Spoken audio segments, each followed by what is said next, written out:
Days after this woman's husband died, she ordered a bionic robot husband from the internet. The woman opened the box. Inside is a curled up mannequin. This is what it looks like when it's not activated. The woman soaks it in nutritional gel according to the instructions, and poured in a packet of electrolytes. Late at night, a brand new husband comes out of the bathroom, exactly the same as before. No, he has better skin and looks even better now, because the model was improved according to her husband's most handsome appearance. The former husband was always addicted to his cell phone. He didn't respond to what women said, but now her husband always responds to her needs, and he obeys all her commands, under the comfort of her robot husband. The woman seems to have forgotten how painful it was the day she lost her husband. A month ago, the woman's husband went on a business trip. He didn't come back for a long time. She waited from day to night, but she waited for the police to notify her husband of his death. The woman couldn't accept it. Her parents died young and she's a loner. Her only sister is already married. She had little contact with her sister. Her husband became her only companion and spiritual support. After her husband's funeral, she redecorated her home, and stored all her husband's belongings in the attic. She wanted to minimize the pain of seeing her husband's belongings, but God played a cruel joke on her. She got pregnant. She and her husband had been waiting for years for the fruit of their love, but it came at an inopportune time. She had no choice but to call her sister for some comfort, but her sister was too busy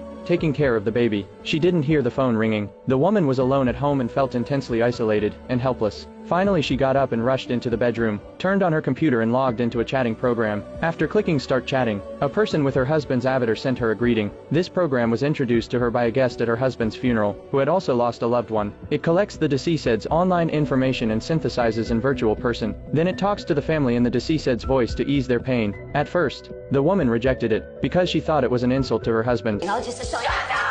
But now when she tells her husband, on the computer, that she's pregnant, received a reply with a familiar tone, she can't help but cry, even though she knew it was fake, but it helps her escape the real pain. Gradually, the woman is not satisfied with text communication. She wanted to hear her husband's voice, so she uploaded all the images of her husband. The software began to analyze and imitate the audio. After waiting for a while, the woman received a call from her husband. He introduces her to a more advanced service. It's more realistic and safer, but it's a bit expensive. The woman didn't hesitate to place the order. The next day, two couriers delivered a big heavy box, and that's how she got a new and perfect husband.